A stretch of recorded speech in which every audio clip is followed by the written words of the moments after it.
Yo, it's Guido coming at you with a coffee talk, or tactics talk, or... You know what? I don't know. I have no idea what we're doing here.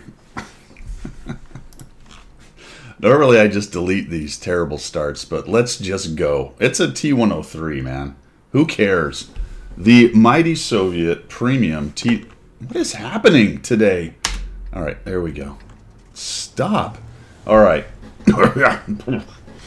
Happy Friday. That's it. That's the whole video. It's over. Anywho, T-103, Tier 8 Soviet Premium TD with a turret. Came out, I don't know, a year and a half ago, 6 months, I don't know. One of the next tanks up on the 100 battle challenge hit list. So we're at about 60 battles or so on this bad boy. We are here on Himmels-Zianskydorf.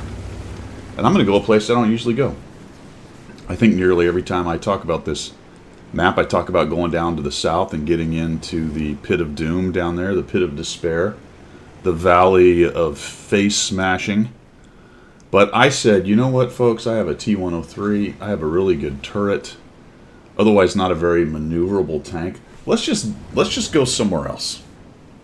Let's go a place I see a lot of people go. And I'm looking at this I'm saying to myself, I see a lot of people go here. It is only a Tier 8 battle, so I figure my turret's going to stand up pretty decently. There is a little weak spot, this little Tuma right there. And the other part about this tank being so tall is this kind of turret ring action here is not so much. The hull's not great either, but the turret itself, and I figured this rubble pile was not quite high enough, but I should be able to do some work here. I do have some friends, so we can kind of do some trading action. And we'll just come around here and, oops, a little bit of an overexposure, and he missed, and we'll just pop the Tiger 2. You know why? Because I went 2. I went 2.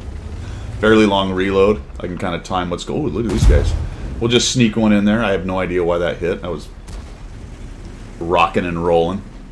When you have big games, sometimes RNG just says, hi, thank you, love you, there's another one. Oh, I do get a return shot. Now, I am having to come out pretty far to get shots on that 703 to 122, and that did expose me to the Tiger 2 as I came out so much over. So right around here, on this rubble pile, that front end of my tank and this turret ring action is going to be exposed, so I got to be careful. But I've already cranked out 1,263.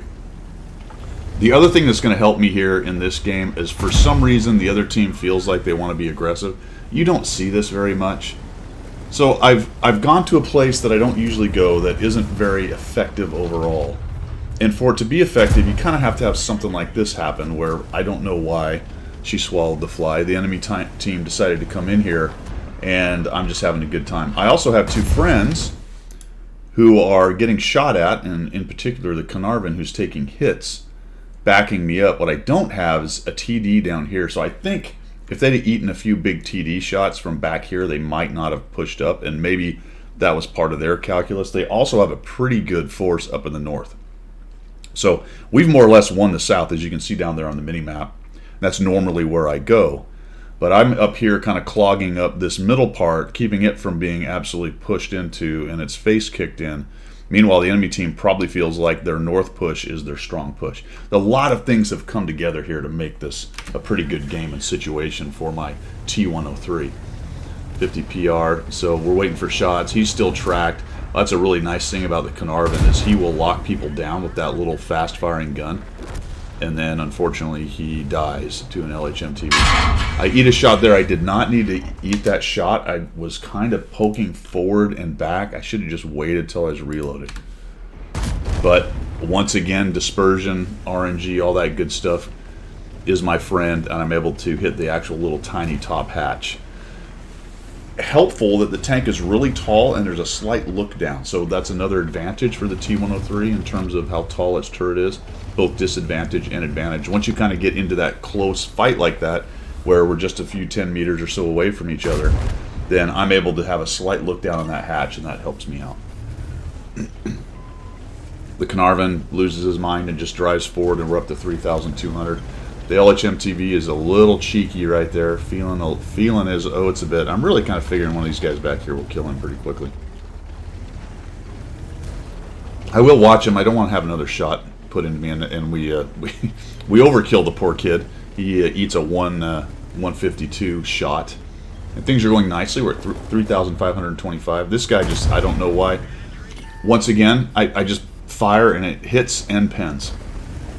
Gold is helping out with that. Now I'm trying to, at this point, to get a little sneaky if he somehow peeks around or gives me a shot. I'm trying to get maybe up into his upper hatch here if he does this. And I think this dude just drives out too. Yeah, he loses his mind, drives out. I do finally get a ricochet, kind of hit the side of his turret. No reason there. I almost went. No reason to go out. I see people do this a lot. They're like trying to bait a shot, but I still have about 1/3 to 1/4 of my reload left. Or my glasses are crooked. 1/3 to 1/4 of my reload left. So even if I go out and bait him, I still have to kind of come out and stare for a little while. And there's a Centurion back there as well. So once we're reloaded, we'll start working on this. He can shut me down pretty easily with the, I think, a 280 alpha on that gun. Renegade starts pushing in. So I'm kind of watching the Tiger. See me zoom out.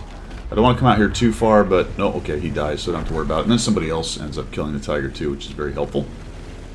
And now I'm starting to look for this Centurion, who's on pretty good hit points. I realize he's actually gone around the other side. Now he's not on good hit points. Gets beat up a little bit right there. Is anyone else there? Not really. We have a CS-53 and AT-15 in the north. That south push got beat up pretty good. It looked like it was winning by miles. It got beat up. We're still in good shape, though. It's 7-3, so we've got 4 more tanks than they do. And so we're up some hit points, at least from what I can tell right here.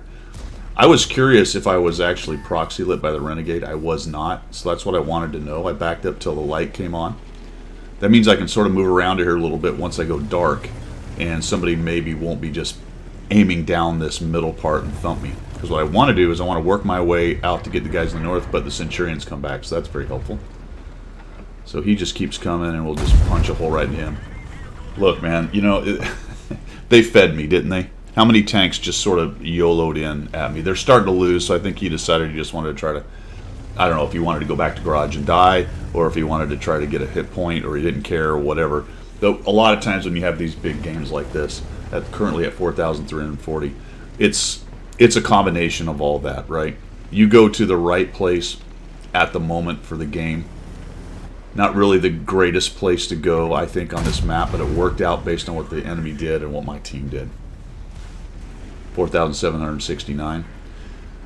This tank really, to a large extent, and I guess I maybe say this about a lot of tanks, but this one, for reals, man, for reals.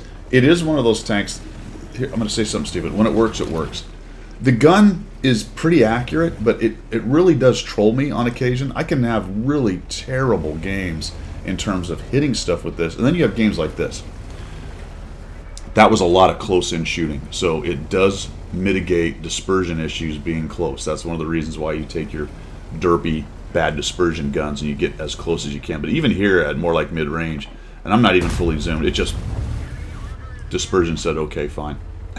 Sure, we'll hit that moving tank on the back of his turret, even though you didn't really have enough lead fire on it, and you didn't let the dispersion go, the circle go all the way down. And then we'll just, we'll do it again. That's fine. Yeah, sure. No worries. Don't worry about zooming all the way in. We got you, fam. Oh, man. And that's really how you get the 5,706. Going to the right place for the right situation, even if that's not a great position for winning the map, it's okay, but not great. It's kind of a sideline, really. An enemy team that sort of feeds into exactly your position, continues to push on you. Some friends who are locking guys down, giving you extra shots. All of those things come together. And then you get the dispersion that's just working out for you. And all of a sudden you're sitting at 5,706 damage, 1,624 by going to the factory on Himmel-Studzianski-Dorf. There you go. Was a fun game. Was a good game. You got to analyze it and look at it and be honest about how you got there. I mean, I played decently, but really, to a large extent, they just kept coming at me like spider monkeys. So that was pretty good. All right, man. That's all I've got. You guys have a a good rest of your Friday, and we will see you.